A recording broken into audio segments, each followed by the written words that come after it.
ক্রীড়াঙ্গনের দায়িত্ব নেওয়ার পর প্রথমবার দেশের ক্রীড়া সাংবাদিকদের সঙ্গে মতবিনিময় সভা করলেন যুব ও ক্রীড়া প্রতিমন্ত্রী আমিনুল হক।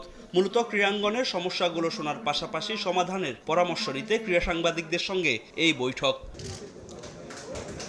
যেখানে উঠে আসে বেশ কিছু বিষয়। দেশের ফেডারেশনগুলোর অচল অবস্থা, বাজেট স্বল্পতা, উপজেলা, জেলা ও বিভাগীয় পর্যায়ে খেলাধুলা না থাকা, মাঠ স্বল্পতা সহ বেশ কিছু সমস্যা, যা মনোযোগ দিয়েই শুনেছেন ক্রীড়া প্রতিমন্ত্রী, দেন সমাধানের আশ্বাস।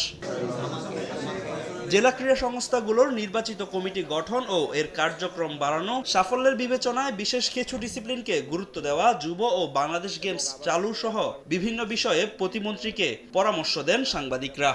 কিভাবে আমরা খেলাধুলার পরিধি বাড়াতে প্রাথমিক শিক্ষা কার্যক্রমের চতুর্থ শ্রেণী থেকে অন্তত 5টি ইভেন্ট বাধ্যতামূলক করতে চান যুব ও ক্রীড়া প্রতিমন্ত্রী। ড্রিঙ্কও এখন রিয়াল ফ্রুট পাল্প ও নাটে জেলি সহ নতুন প্যাকে নতুন স্বাদে।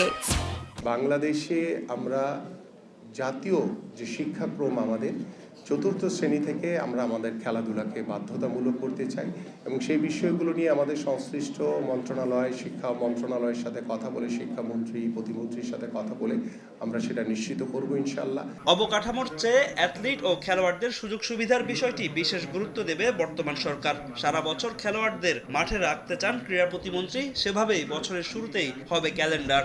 আমাদের বাৎসরিক একটি ক্যালেন্ডারের মাধ্যমে আমরা এই খেলাধুলাকে সারা বছর প্রতিনিয়ত আমাদের যেহেতু যে সিজনাল যে বিষয়টা রয়েছে গ্রীষ্মকালীন এবং শীতকালীন, সেইভাবে আমরা আমাদের ক্যালেন্ডারগুলোকে আমরা খেলাধুলাকে আমরা পেশা হিসেবে প্রতিষ্ঠিত করতে চাই এবং সেটারও বিষয় নিয়ে আমরা বিশদভাবে আলোচনা করছি যে কোন ক্রাইটেরিয়ায় কিভাবে আমরা সেটাকে প্রত্যেকটি খেলোয়াড়দেরকে একটি বেতন কাঠামোর ভিতরে নিয়ে এসে আমরা সেটাকে নিশ্চিত করতে চাই। এদিকে জাতীয় স্টেডিয়াম এলাকায় নিরাপত্তা বাড়ানো সহ দেশের ক্রীড়ানীতিতে পরিবর্তন আনার আভাস দিয়েছেন যুব ও ক্রীড়া প্রতিমন্ত্রী আমিনুল হক।